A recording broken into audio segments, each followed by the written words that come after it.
What's going on? We're waiting for DJ to open the door. We're gonna get dinner. What's up? Welcome, welcome. Hug, man. What's up, man? Is that on camera? Say it again. Louisville. Hold it. Baller. It's all hurt. Nice. It looks so good. This is the kind of table I was talking about. We're at DJ's apartment. Downtown Louisville. This is awesome. We're gonna get some dinner. But look at this view. Yeah. To throw on the video. All right, what's up? I'm Keith Kalfas, and here we have Coach Carroll, and we're in his high-rise apartment, and we're going to be interviewing him and talking about entrepreneurship, getting to the next level, overcoming struggles, and changing your whole worldview. What's up, DJ? Excited, man. Bro. Yeah. It's all about the hustle, right? At least that's what everybody tells me. That's why the hustle it's worth it thing came along, because in the beginning it was just like hustle. But I've learned so much over the past decade of like, you don't have to go through steps 1, 2, 3, all the way to 100. You can go from 1 to 100. You just have to do it the right way, build the right roadmap, and execute. So yeah, I'm excited. Enjoy the interview.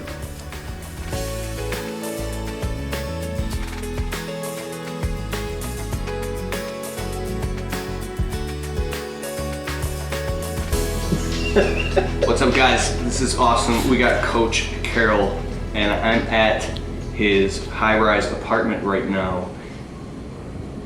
Slash office. You got a home office. You got another office, but I like this right now. This is chill. What's up, man? I'm excited we're gonna make some content. Bro, That's the most important part. this guy right here is a serial entrepreneur. Became a millionaire by your mid-20s. He does real estate. He owns a soft washing, pressure washing company, a Facebook ads agency, and he's just, what I really like about DJ, and we're gonna get into this in a little bit, is his mindset and ability to see things for what they are. He's also a coach, and I know firsthand he's helped coach me through times, even in my own business. Just his ability to sort things out is awesome. And you're also a contributor. I see this guy running for office one day, right? You're gonna do that? He doesn't want to talk about that. Maybe I'll be governor one day. Who knows? Governor. Good day, governor.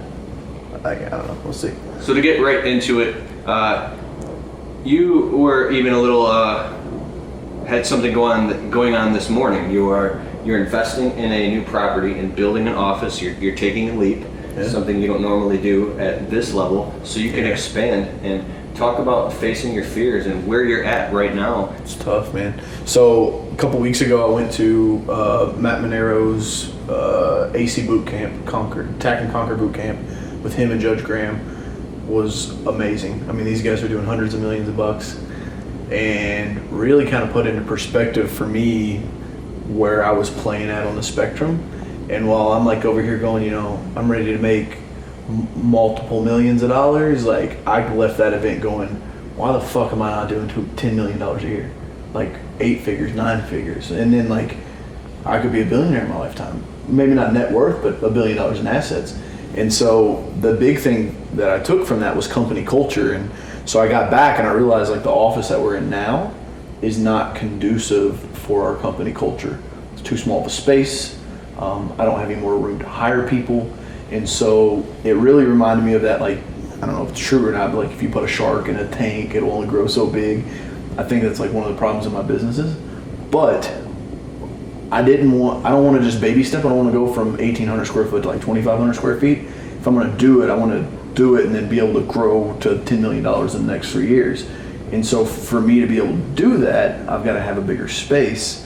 And I mean, we're looking at about 8,500 square feet and about a 3,000 square foot office space. The rest will be warehouse. And I mean, my rent is tripling. It's going to be probably $40,000-$50,000 build out. So it's a little scary, but also I know that anytime that happens, I got to just like lean into it. And it also, I'm asking myself like, how committed am I to get to that $10 million mark? Because if I buckle and say, oh no, we'll be fine, we'll stay here for another year, like I'll never get to 10 million. That's what I'm looking at. And I'm also just kind of aggravated, been doing this 10 years, so it's like, I would almost rather just pull this trigger and it just all come burning down. What the hell? We good?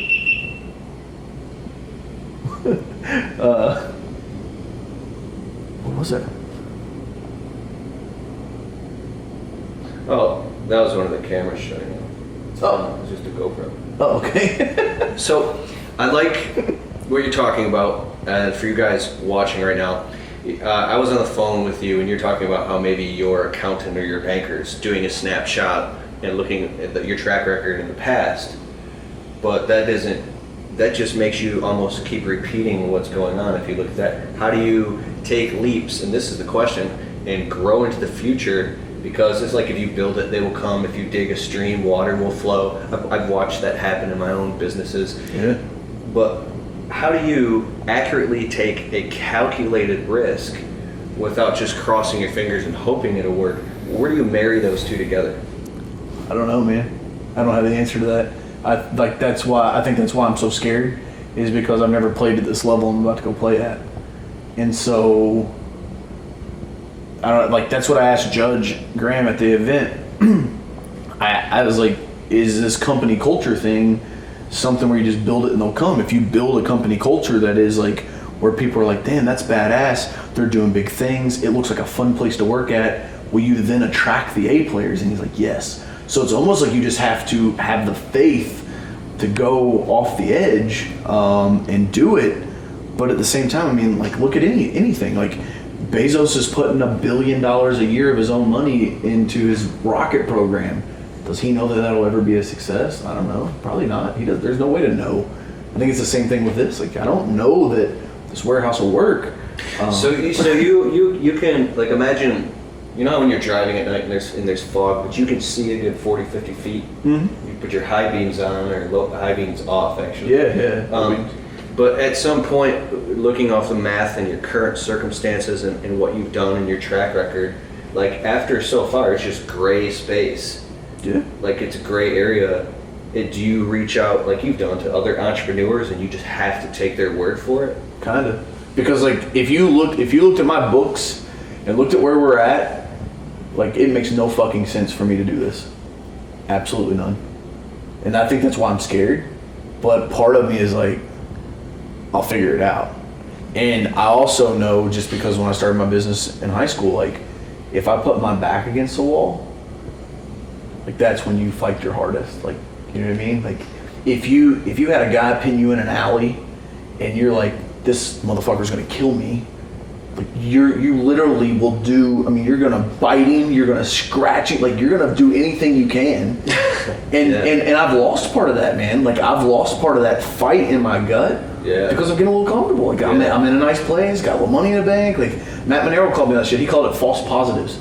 He said, DJ, you're living on false positive. Like, you forget about the anniversary date so you can buy the little purse to, like, make up for it, and the bills don't come on pink sheets anymore, and you got a few grand in the bank, and, you know, it feels nice. So I'm, like, in this place of comfort. Yeah. And so I'm kind of like, fuck it, man. Like, I don't want to just get a little uncomfortable. I want to go completely off the rails. Which brings up another thing, because now that I have, I'm totally out of debt, a good credit score, and all my bills are paid, and I got money in the bank, like, it took so long just to get here, I don't want to jump off the edge again. Yeah, for sure. And so, 1 second.